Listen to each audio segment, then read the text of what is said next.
Yeah, it still says, I see that it says preparing. It still says practice mode only.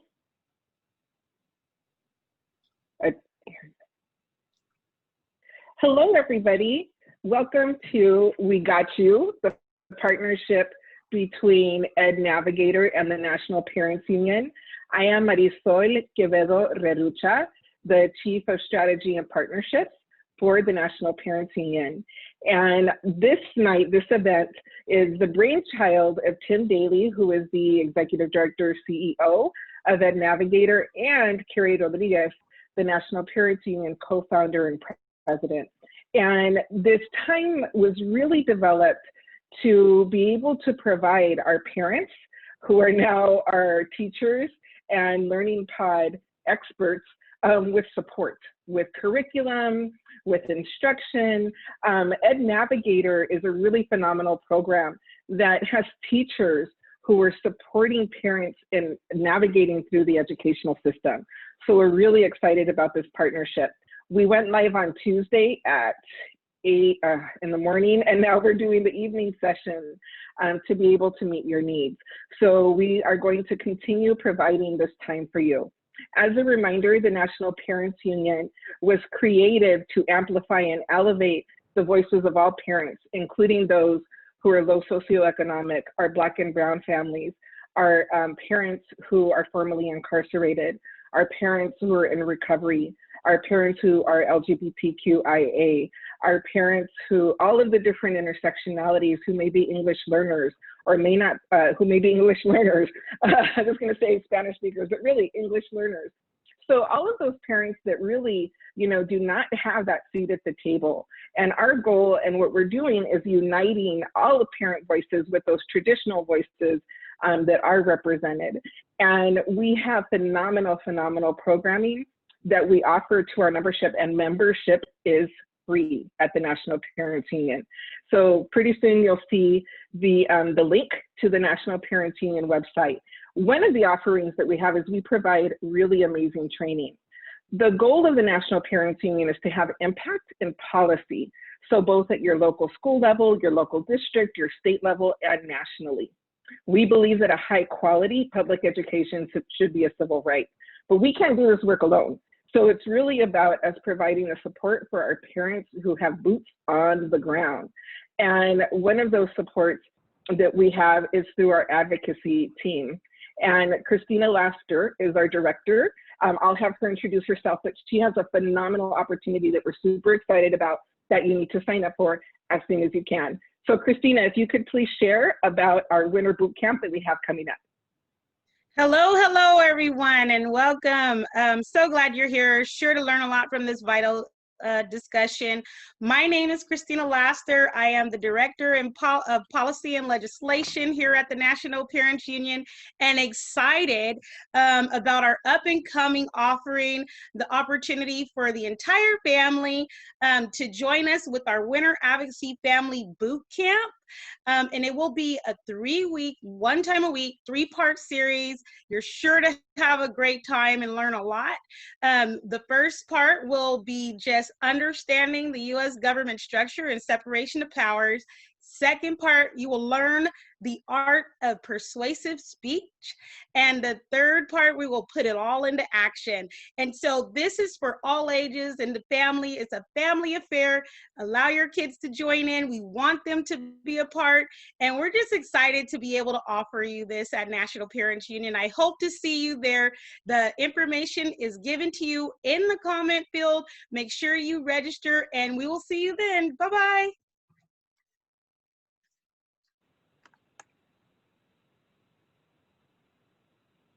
Thank you so much, Christina. Christina is doing amazing work. So at the Parents Union, we had gotten a comment on one of our videos saying, hey, we need the Parents Union here in Fresno. We are not, our goal is not to go into communities to do the work for you.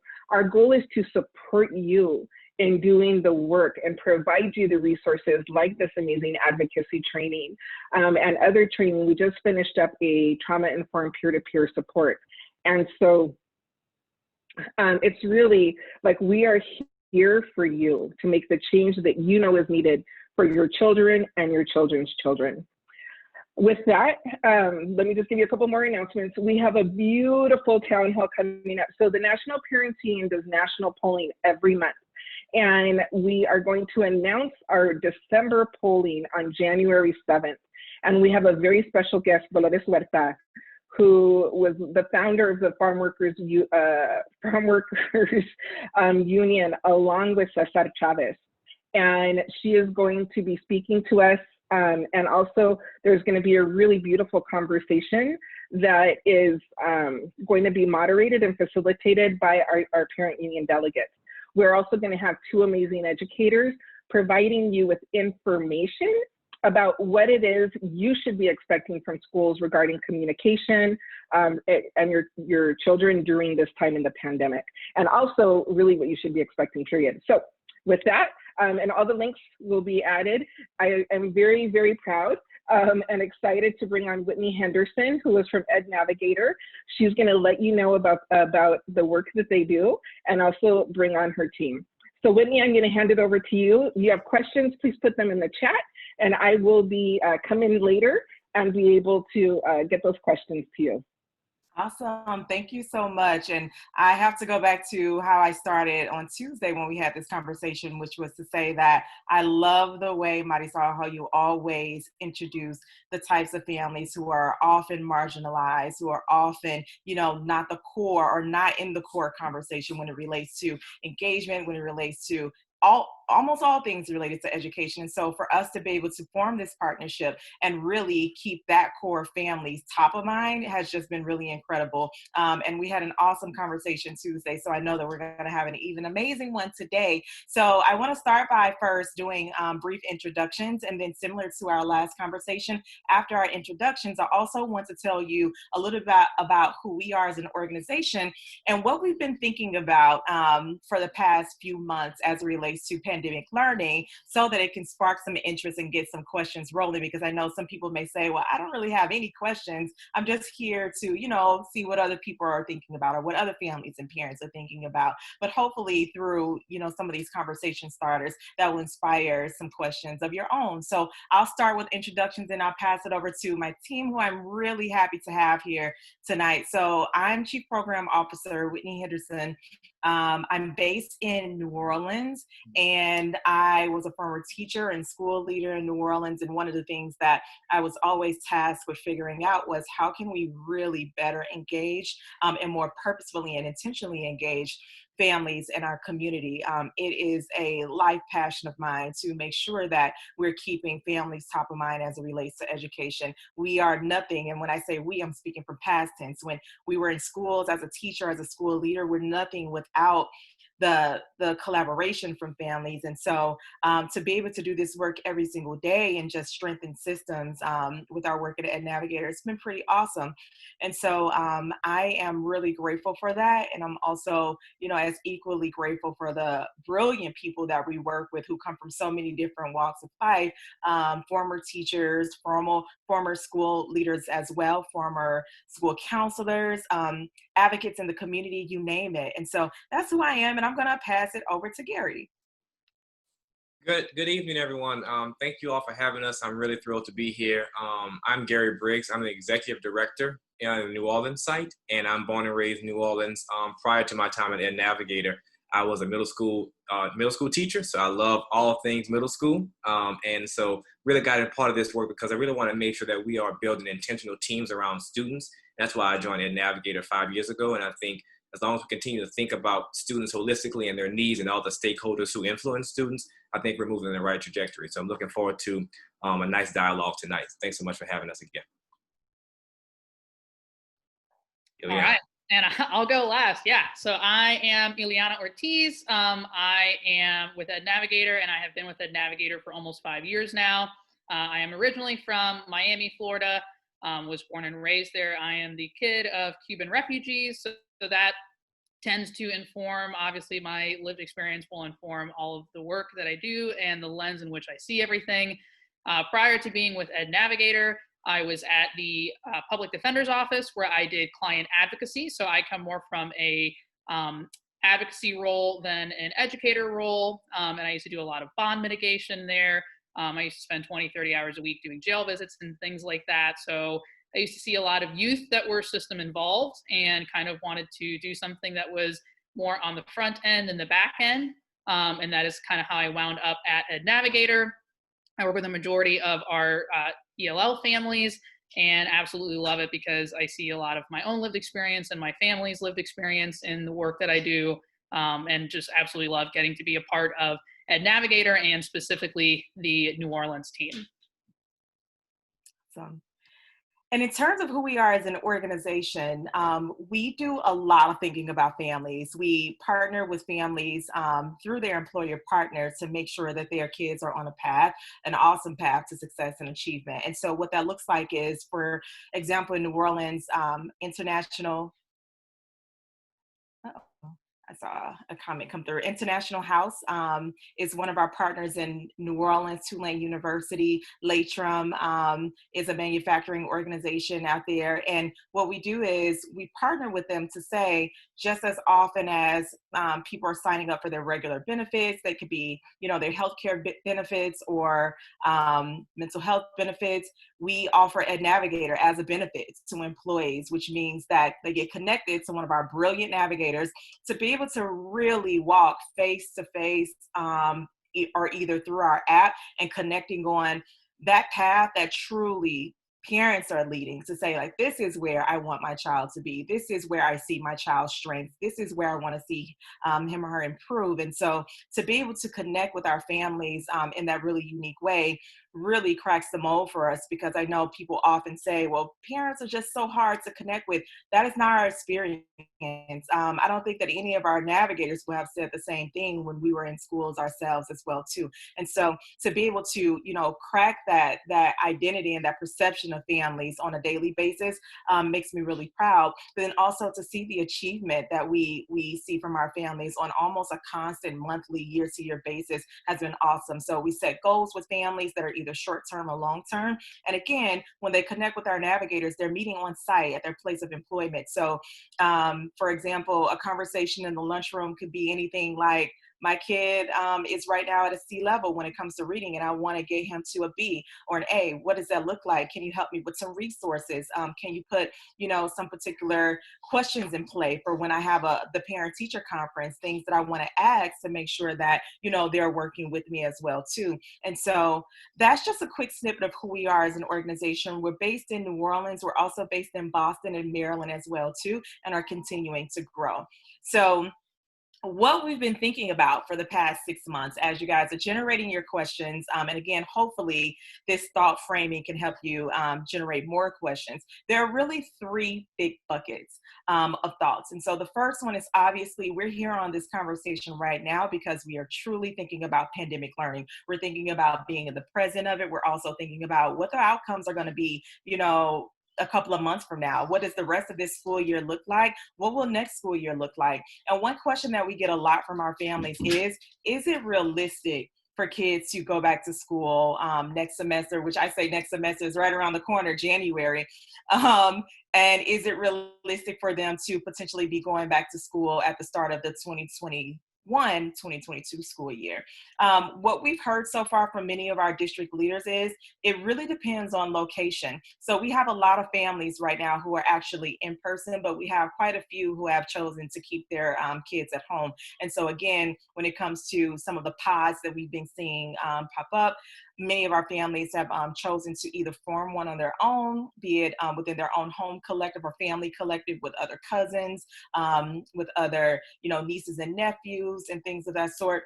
And we've also had parents who have said, because I'm working home, I'm going to supervise this individually. And so with that, the realistic answer is it really depends on your district.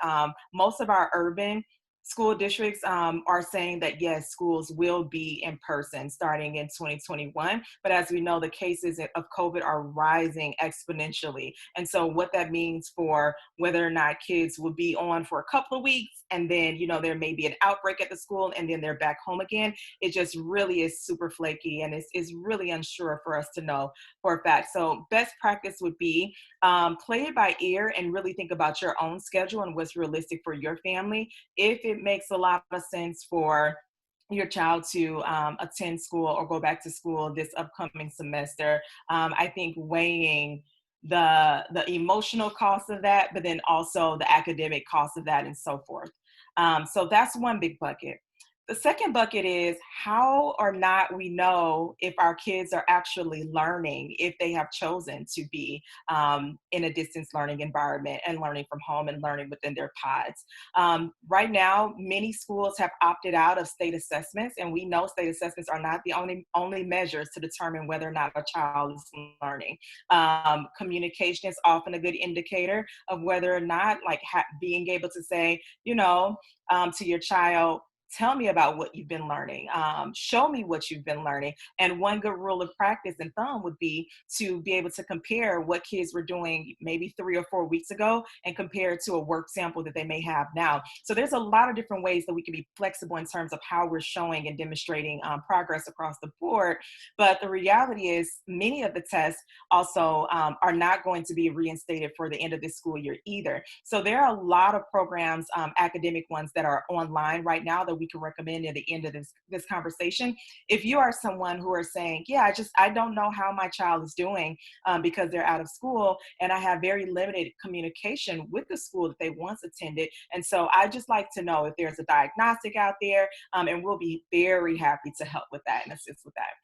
And then the final thing before we get to your questions, which we're super eager about, is whether or not our kids are well. And when I say well, we tend to think about kids holistically. I know that achievement matters. I know that, we want to make sure that kids are growing and showing progress along a lot of different indicators. But at the end of the day, are our kids mentally able and stable to be able to take on the next day and what the next week or school year or semester may bring? We have had a lot of conversation with families that are saying, like, my kid is just really quiet these days, or because there's a lack of social opportunities for my child, because my child is learning from home and not in school. What do I do to make sure that I'm really nurturing all parts of my kid? And again, that goes back to the previous notion that I just mentioned. Having conversations about your child or with your child, about how they're doing can really be game changing. Oftentimes kids struggle because they are not as physically active as they were before. And so some quick tips that are related to that would be having family outings that are scheduled. That could be, 20-minute walks around the neighborhood, obviously socially distanced with masks, but, getting kids out of the house and out of moods that obviously my heart and so much empathy goes out to all of us right now, because it has been really unique and really challenging. But there's just a lot of tips of the trade that we want to make sure that we're relaying, so that families, when they're asking these questions around just like, how do I know if my child is well, outside of asking and they say, yeah, everything's fine, but honestly they may or may not be. And so those are the 3 big buckets: the realisticness of being back in school in 2021, 2022, whether or not kids are okay, and how or not we know whether or not they're learning. So I'll stop there, and hopefully that's inspired some questions from our viewers. And if you have some, please drop them in the chat. But I'm going to stop now, and I'm going to throw it back to Marisol to see what we have. So one of the questions that we had come in was, how do I meet the needs or how do I meet the needs of my kids who are all doing online learning and they're in grades 1, 3, and 6? Ooh. Okay, that's a great question. Thank you for kicking us off, whoever question that is. So one of the things that I highly recommend is to start with a schedule. Kids who are learning from home are really attached to the way in which their school day used to be. And I say that because it's easy for them to fall in the older routine than to fall into a newer one. And so as we're thinking about, the one you said, is it first grade, or they're actually 1 year old? 1 year old? No, sorry. First grade, Okay. 3rd grade, and 6th grade. Gotcha. So early elementary, and at the start of middle school. And so there's a lot of unique needs there. And again, going back to the schedule and the routine, that can be super helpful in just like saying, you know, here's our learning block, here's our learning space. I recognize that all of you have very different schedules, and it depends on whether or not they're synchronous or asynchronous. Some of the teaching may be live, some of the teaching may be on off camera. Another thing to consider is like, are they sharing a device? And you can drop in the chat if that's the case, because I know if that is the case, that provides a unique situation as well too. And so start with the schedule just to make it clear on how the day will go. Kids usually tend to be much more receptive to a school day when they know what to expect out of it. And so I also would recommend for that schedule to be very thoughtful about your children's needs. One may be much more active than the other one. One may be a little bit more reserved, and one may be the most mature. And I'm not going to automatically say that it may be the one that's in 6th grade. So when you think about your children's needs, and no one knows them better than you as a parent, as a guardian. And so say, I want to make sure that there's breaks in there that are physical. I want to make sure that there's also breaks in there that allow them to talk amongst each other, to say, you know, whether or not to share what they may be learning, to ask each other questions. There may be a literacy break in there to say, okay, right now we're going to shut down and, you know, all eyes on books, like choose your favorite article or your favorite magazine, and we're going to read for about 10 to 15 minutes. And then obviously there's snacks and there's lunch and all of that stuff in there. But I would just say be very creative about how you want to set up different blocks, because one thing about the ages that you have shared is that they really benefit from breaks. Especially at the elementary age. And so the schedule, first and foremost, is the one thing that I would recommend. The other thing is to be thoughtful about the sibling who may be most responsible, who can take a lot of, you know, the pressure for you to always be the one answering the questions. And so finding a way to engage them could be really helpful and beneficial for you too. And then last but not least, making sure that you communicate with them. When is it okay to engage me? Maybe there's a certain timer that you have for your kids to be time on task, and then you say, once this timer goes off or once this stopwatch goes off, now I'm available to you. I'm happy to help you with whatever you may need, because that is another thing that I noticed about the age group is there often is a need to affirm, mom, dad, grandma, grandpa, auntie, did I do this right? Is this right?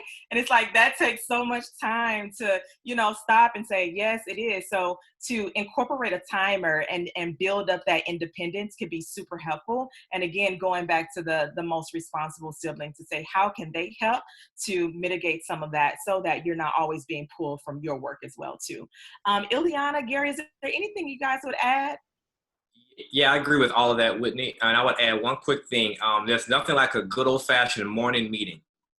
You get the whole entire family together to set the stage. You have the common schedule that Whitney mentioned, but everyone knows their part and their role, and they know about the breaks that Whitney mentioned.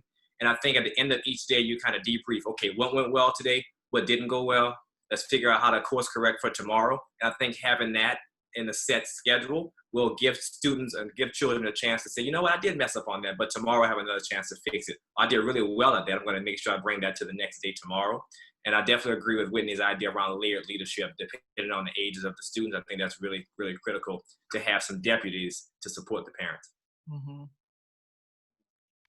Yeah, I mean, I completely agree with you, Whitney and Gary. And I would say something I've seen work for a lot of families that have children of different ages, and just in general, during COVID, has been just having a visual schedule has seemed to work really, really well. And obviously that schedule can adapt based on the learners, as well as we've seen parents asking a lot of questions on like how to best set up the space and work with what they have, and mostly a non-existent budget as well. And so like, how do you make it warm? How do you make it as least distracting as possible, especially if there are 3 students that are, doing learning at the same time? And there's no correct answer for every family. It really is kind of a case-by-case thing. But we have found that things like visual schedules and just some things that bring some sense of normalcy of what they used to see in the classroom, even if it's a Dollar Tree whiteboard, has helped a lot for students of varying ages.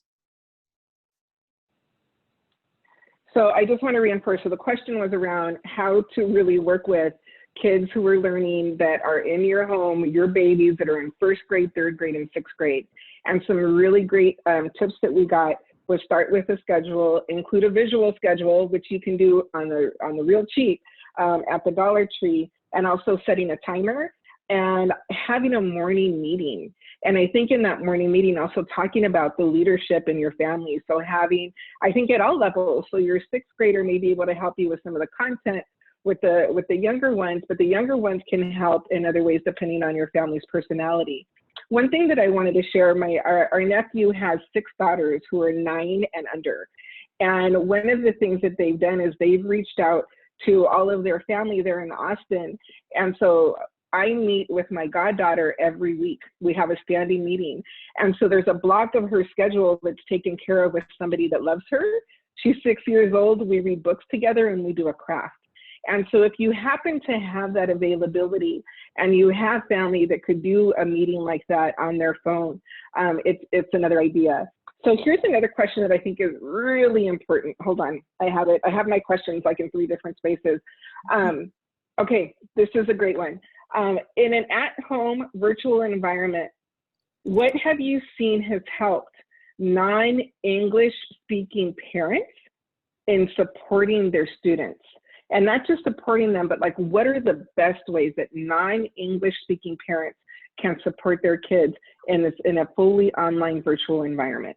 When you're fully online and fully virtual, and you don't speak English, and so much of what we see online is coming in English, that definitely presents a lot of problems. We've seen a lot of schools that are recommending programs that are not school generated or district generated, and they're saying like, hey, like go to Zern or go to Scholastic and like all of these different websites.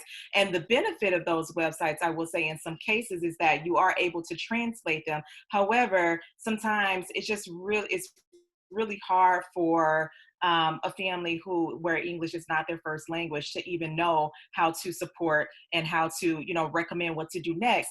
And so I think one thing that could be really helpful in this case is thinking through, or again, is the communication between child to guardian, child to parent, to say, what are you seeing? And like, what are you learning? And even if the regurgitation of that is not in English and it's in the native language and the home language, I think that that's totally fine. Because one, there's 2 types of enforcements that are going on there. You have the English language enforcement where the child may say it in English and the family may require them to say it in English, but also Spanish too. And even though the guardian or the parent may not be able to understand in the English when it's being described, that's totally fine. So the kid gets the reinforcement that way there too. Another way to do it is to require it, and this is if for pod leaders who still have access to their schools, because I know many are out of school completely and they're doing learning from home. And so one of the things that we can do is make sure that they still have some type of level of communication from schools. We run into this a lot where schools send things that are not translated. They say that they have very limited capacity. Ileana is someone on our team who is always putting that first and thinking through like, hey, like what's going on? And so I would say like starting up that conversation and communication with the school themselves and just saying like, hey, are there resources that are also translated that I can have to support? Can you make sure that directions are also in my native language as well too? And when families feel that they're not getting responses from schools, it may be time to escalate the issue to someone more than just the teacher, and that can be the principal. It could also be the ELL coordinator for the school or for the district, but we want to make sure that families feel and believe that they deserve this content in their native language, because they do. Ileana, will you add anything to that? Yeah. So, I mean, this is a great question, because this has been a pretty consistent problem since day one that school shut down. And, something that I have suggested definitely is like the communication aspect and the advocacy aspect, where, we're very big advocates of like, in order to communicate with families, you have to speak their language, like literally. And so making sure that schools are translating materials and really kind of pushing them on that. And really the law is on our side. And as somebody that used to work at the public defender's office, right, like I used to always say, like, the law was not made to benefit Black and brown folks. So when it does, we're going to like go with it, and we are going to like not hold back and absolutely utilize it. And I have to do that with a lot of my families, especially if they're recently arrived or things like that, because they always think they're asking for extra, and I have to encourage them that they are actually asking for the bare minimum that is guaranteed to them per the law. And so we've really been trying to push schools, trying to push for communication with ELL paras, even if it's not your child's para necessarily, just being able to have somebody on board that is able to communicate with the families and possibly translate. I mean, I have sent the translation apps to my families, which, you know, Reverso or Google Translate, or even there's a lot that you can just, for some families that perhaps cannot access the online learning and are getting handouts, you know, there are apps that kind of translate in real time the documents.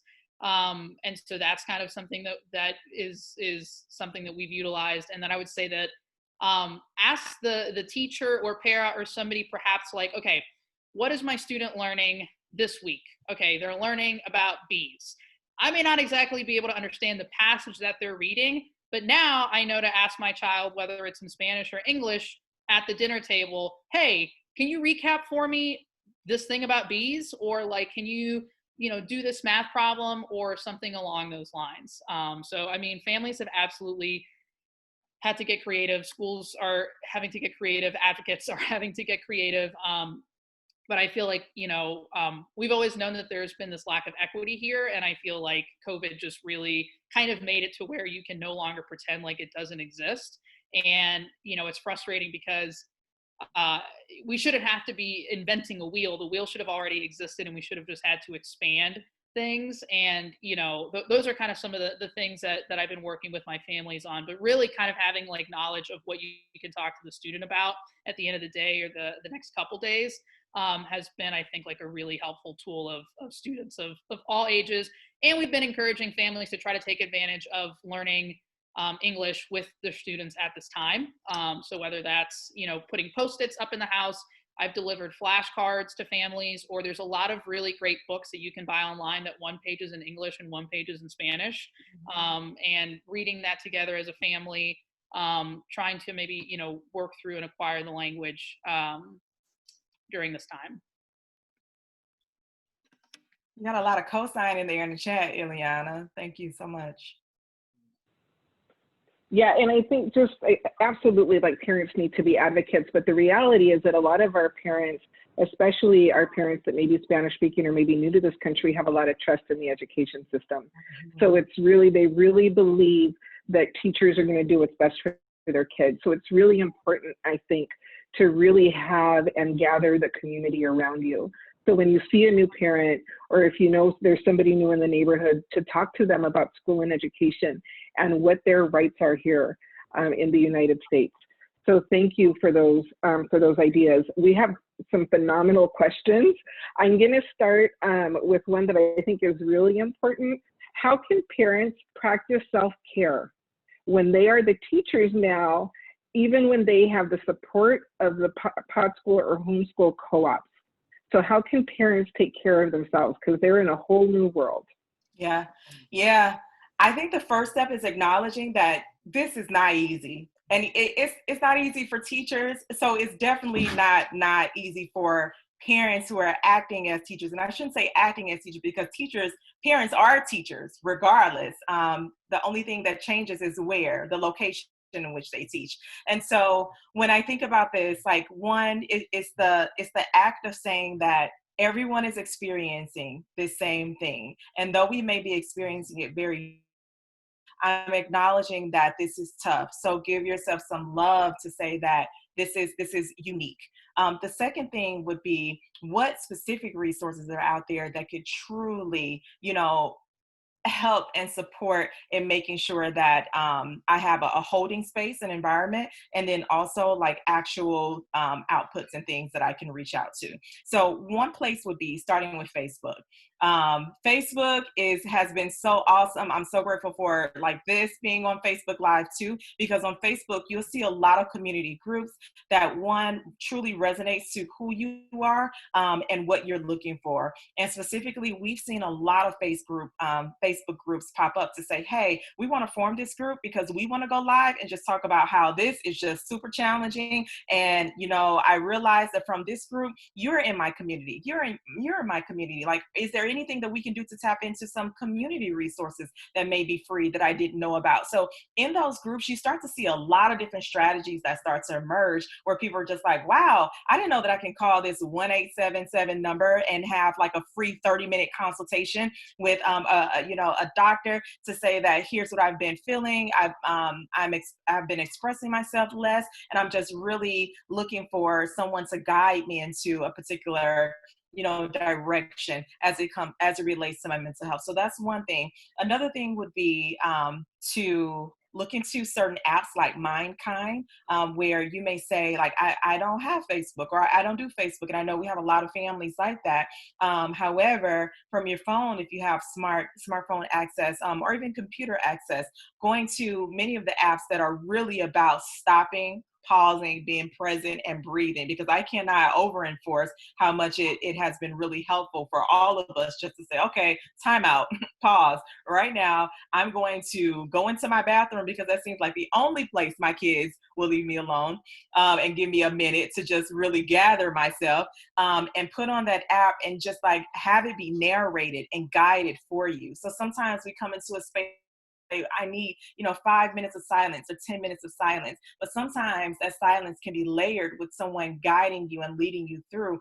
Take 5 minutes of silence, but don't forget to breathe. And don't forget to remind yourself that you are amazing and that you're doing the best that you can. And so I would think about the Facebook groups that offer really awesome strategies. I would also think about the apps. And I'll stop there because I know we got a lot of questions, but I'm curious if anybody else from our team would add some other strategies too.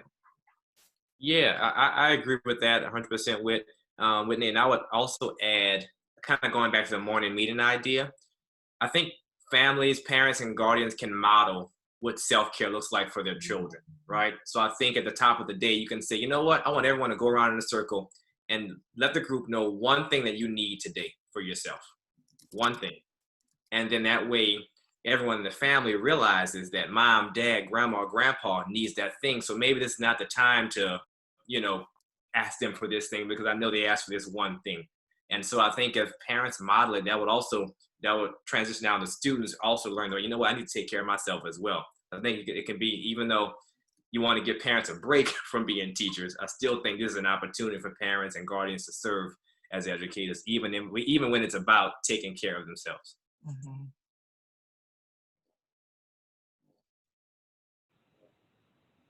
Yeah, we have a lot of questions, so let me just get right into it.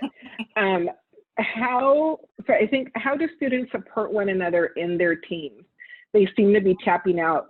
And I want my niece, who's in 9th grade, straight A student, but also very social, but straight A's, and now in this learning environment, just many months in, is really struggling and is not wanting to like do the things that brought her joy, not do her art, or her parents bought her a guitar thinking like that worked for a week. But really, like, how do we support our kids who are both tapping out of the academics and also with the social emotional component? Yeah, the teenagers are a group that I'm specifically concerned about. One, because at this age, more than ever, social interactions matter to them. They care that they're liked. They care that, someone is communicating with them and being authentic. And so for kids to be out of school and not have those opportunities has been really troublesome for me. One of the things I would say is, even though we're falsely engineering these opportunities, I do think that there are some benefits to getting on Zoom and connecting kids with either, their family who are, in the same age group as them, or also children from their schools who are their same age, because one, you know, it's an opportunity to talk about the world around them. It's also an opportunity to express themselves in ways where they're probably tired of their family. And I know, because we've been in the house with each other for so long, and they need something new. They're desperately wanting something new. And so we've seen a lot of, you know, the Zoom calls that are formulated around a book club. We've also recommended to some of our families, you know, who are thinking about, okay, great, I know specifically who my kid will want to be on a Zoom call with, but like, what do they do on the Zoom call? So the book club was one idea. We have some kids who are doing puzzles together. We have some kids who are literally, you know, the PS5, the PlayStation 5 just came out, and they're getting together and they're just like, you're on my team, you're on my team. And they literally put the screen up and say, we're going to play this game together. And so there's a lot of ways to engineer these social opportunities, but I realize nothing can beat being, you know, face-to-face and physical with peers your age. So that is one idea. And the other idea is to think about extracurricular activities that also may still be going on in the community. We in New Orleans aren't 100% shut down, and I know that's the case for many states and many cities across the board. There are still some opportunities out there that are limiting their capacity because they understand how important it is for kids to have these opportunities. So in New Orleans, NORD, the New Orleans Recreation Department, still has put on programming for kids, and they've capped it off at about 10 people. And so I'd encourage families to think about what's available in your community that you feel safe with, because that's the key, to make sure that you feel okay with this, and to say, you know, either I can personally host something at my home with families that I trust. So we see these pop up in neighborhoods to say, my neighbor across the street, I know you're socially distancing, the one next door, I know you are too. So like, let's do a bonfire or something like that. So one, it's all about trust first and foremost, and what you feel comfortable with. But I want families to also rely on the community resources that are out there that in many of the cases are free, and are still allowing kids to get that authenticity as it relates to socialization.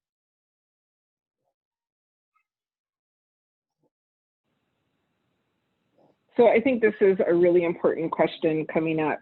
What do we do when our children have a learning problem and they had a tutor at school and now they only have us? How do we get access to the training so that we can develop strategies to make sure that they're learning effectively? Mm-hmm. And I also want to add to that, also, how do we do that for parents who are both English speaking and non-English speaking? Yes, great question. I'm looking specifically for that question so I can make sure that I have answer all parts of it.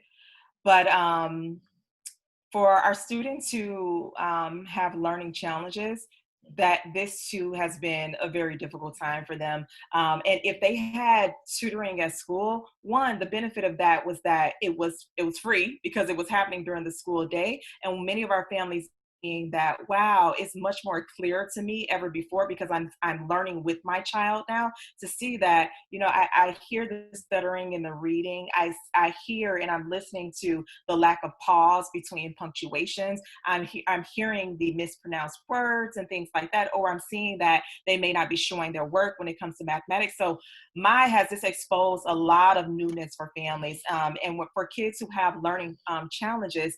For a tutor, many of this, I think the end of the question is, how do they train us to have these strategies for effective learning? I think schools have to really make sure that the approach isn't just like, here's the tutor. It's how do we empower families to actually employ these same strategies? And so I would encourage the guardian or the parents to ask the tutor directly, what is it that you're doing? When the next time when you're explaining this to my child, can I sit with you and watch specifically what you're doing, what types of questions you're answering, what types of questions you're going back to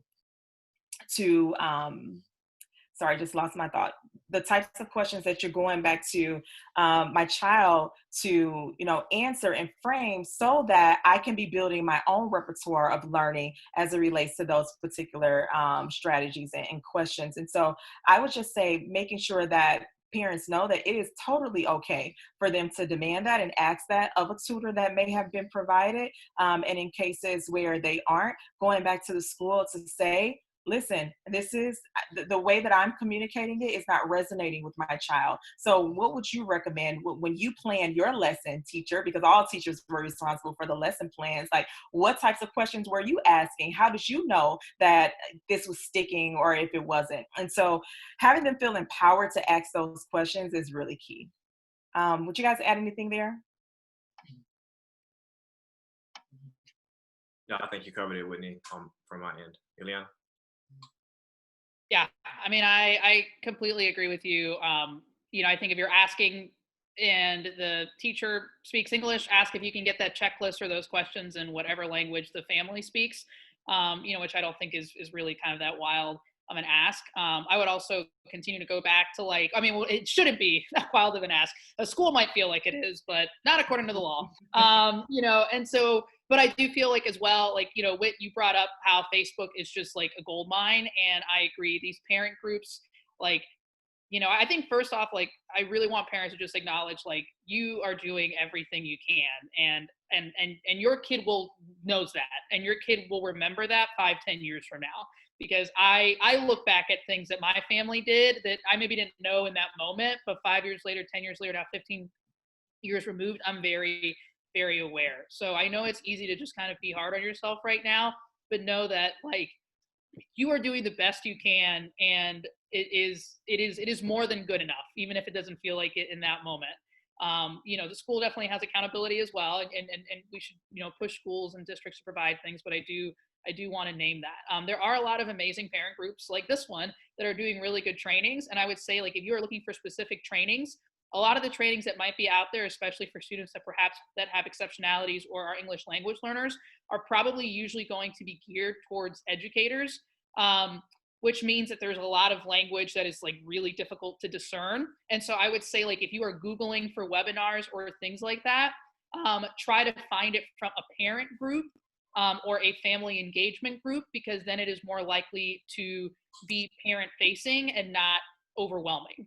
Because there are times that I'm in a room and I'm like, what was that? You know, like, what was that term or what was that acronym? So just kind of try to gauge where you're getting that information from, either from parent groups or, like I said, from Facebook, where families are just sharing really incredibly unique anecdotes of, you know, what is working for them at home.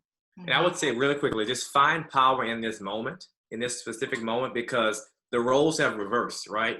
Pre-COVID, the teacher had all the insight on how the student was doing academically because they saw the student during the school day.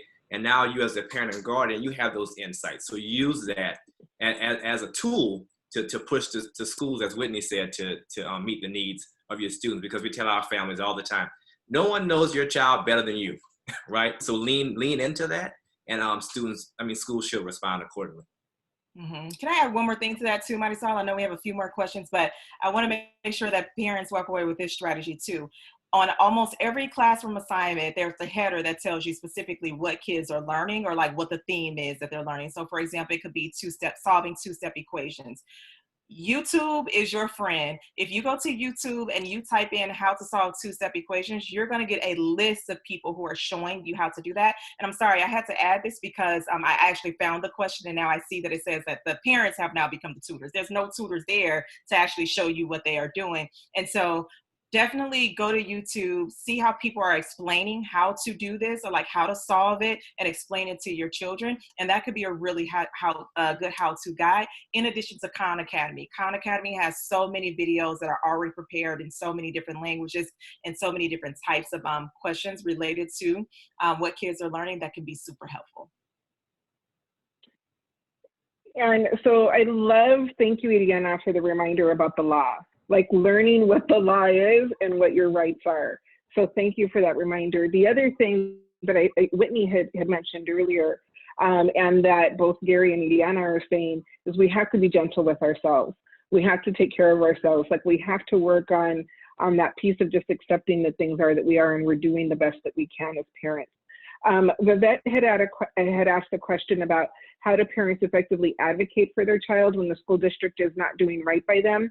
I think that you've answered that question kind of throughout. In the other questions, I want to let you know that we just posted our parent advocacy toolkit.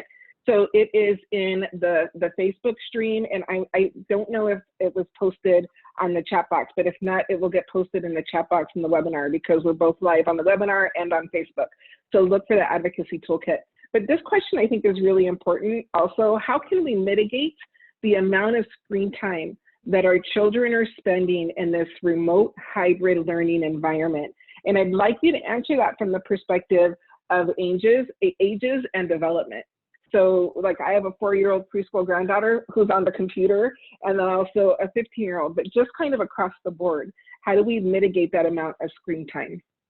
Students who are early learners require the least amount of screen time. So because they're learning language, because they're understanding communication much better, it really matters for them to have face-to-face support. And so that's why you see a lot of kids who are in kindergarten, first grade, and second. Their schools are actually saying, like, our older kids aren't having the in-person option, but those students are. And so I'd say for them, thinking about, how often are we talking about, their experience, their school day being read to, for them responding to what they're reading. All of those things are really important for them to have the gross and physical motor opportunities throughout the day, super important. So limiting their screen time won't have a huge effect on their development long term, but I will say that there's a lot of research that has gone out to say students at this early age group who are actually overly being entertained by screens and things of that sort, they struggle with language development. And there's overwhelming research that supports that. And so this is why I encourage them more than often, limit it to about an hour a day if possible, even less than that, because what we want more from them is them being able to, read, being able to start to write, working on their penmanship, but then also being able to communicate and learn new words and saying that, I feel, or I'm expressing, or I see, or I'm naming this and that thing. And so that age group, definitely limited. This goes back to the earlier question around like our kids who are in high school and middle school. So much of their world now is on screens. And so much of their socialization opportunities are on screen. So the thing that I want to focus on here, because I know we're getting to the end of our time, just to be brief, is to think about what is most essential. If it's playing a video game, because like, wow, you did a great job on your schoolwork, which was about 3 hours of school or screen time. And now you have, the opportunity to do Minecraft and Fortnite for an additional 4 hours. I wouldn't say that that's essential. One, because we have to think about the health effects of this. It places a strain on their eyes. Like, we have to think about whether or not, the blue light is going to be affecting them long term or not. So that's another thing. It also stresses them out and it makes them really tired and also less ready or willing to actually take on the more academic pieces or sides of the screen. And so we obviously want to prioritize the academic side, but we know that at their age group, once they're done with school, they do want to be on social media. They do want to get on Zoom, which was our previous recommendation, to get on Zoom and talk and have fun and to think about extracurricular activities like book clubs and puzzle solving and so on and so forth. So thinking about what's essential is key, but more than anything for the younger kids, definitely limited because there are some real health effects there.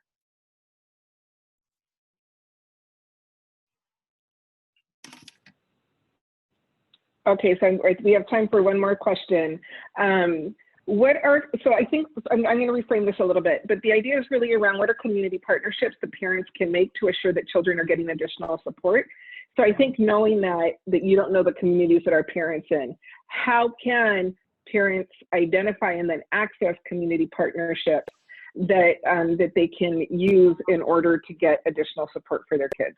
Yeah. Start with what is available. And I'll give you one of the same ones that I gave on Tuesday.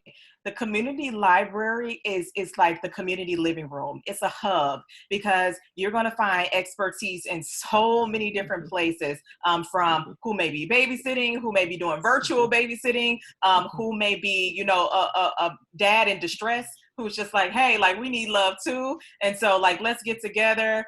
And try to talk through how we're feeling. That could be super helpful. But like as it relates to some options that are more virtual, I will go back to the Facebook groups. That one is definitely a critical one. The other one would be tap into your own personal networks too. I think oftentimes, you know, the holiday season is coming up, and more than ever this year, we probably are reaching out to people who we haven't heard from in a very long time. And I think one of the questions that, you know, should be on the top of our minds as we're engaging with, you know, some of the family or friends or people who we graduated with and all of those things, is like, what's new for you? Like, what, don't be afraid. Like, just be like, is there anything that's working with you? Like, what, is there something that I should know of, a website or something that has been really critical for your, you know, your long-term health in this thing?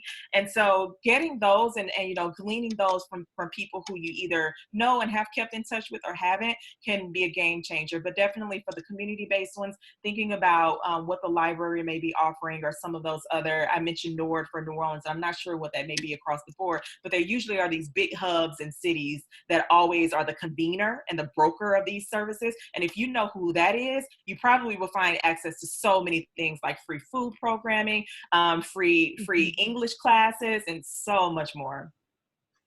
And I would add, lean on your child's teachers too, because they entered education from different vantage points and have different networks that you can tap into to figure out what resources they have at their disposal that they might want to share with you as a parent.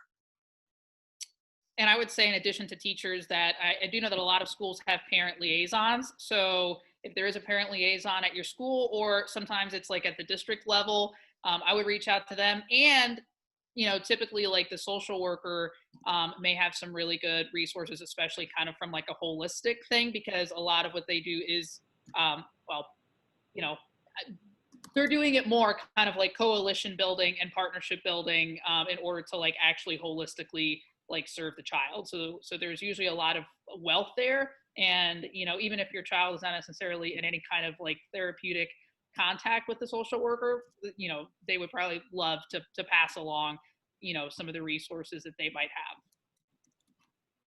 And also, just as a reminder, that if you need translation services, your schools need to be providing them. Virtual, blended, classroom, whatever modality is that your kids are learning right now, please make sure that you can access those services, because they need to be providing them. And I want to thank Vivette Dukes for that reminder. So our time is quickly coming to a close. I cannot thank Navigator enough. This partnership is phenomenal, and this has been a really, really great hour. As a reminder, so we were a little bit late going, we were glitching, so we didn't go live on Facebook at the beginning, but the Parents Union, National Parents Union, please make sure that you're applying for membership. It is free. We provide a lot of training and a lot of support.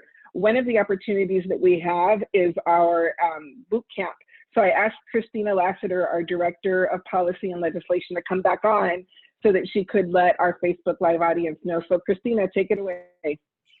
Hello, that was, you know what, that was a power-packed hour, very refreshing, very excited about the information that was shared. Thank you so much. Hello, everyone. My name is Christina Laster. I'm the Director of Policy and Legislation, here to offer you this wonderful opportunity. It's a family affair. All ages are welcome. It's our Winter Advocacy Family Boot Camp Developing Change Makers series. And so it'll be a 3-week series.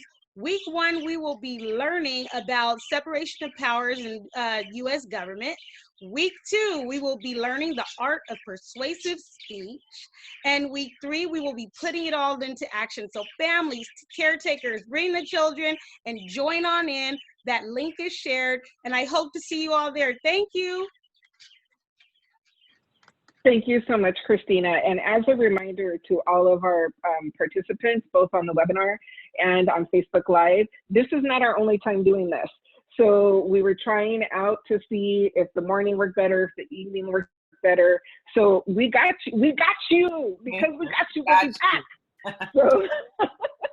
So with that, I just want to leave it open for any last words from Ileana, Gary, Whitney before we sign off. We're so grateful. I know we started the same way, but Marisol, Colleen, thank you guys so much for all of the support in the very beginning. We're so grateful to the questions that were answered. If there are any that were unleft answered, definitely send us an email. The email can be found on our website, and someone from our team will get back to you, because we really care wholeheartedly that you feel supported, that you feel loved, and that you feel valued for the work that you do as a parent. It is not easy, and you deserve these answers. So thank you. I agree. Thank you so much. I really enjoyed tonight. I hope that you all have really a restful break and get a chance. My team knows I'm all about the reset. Hope you get a chance to really reset and reimagine what the next semester will look like for you as a parent and guardian, and also your students. I just really hope that you have a really blessed new year. Thanks so much for having us. Yeah, thank you so much for having us. Well, and just a reminder to everybody, you are loved, you are cared for, you are thought for. We exist to be able to support you in the very important work of raising your children. And so thank you for joining us. We will be back because we got you. So look out for those announcements. Have a great night, everybody. Bye-bye. Good night, everyone. Bye, everyone. Bye.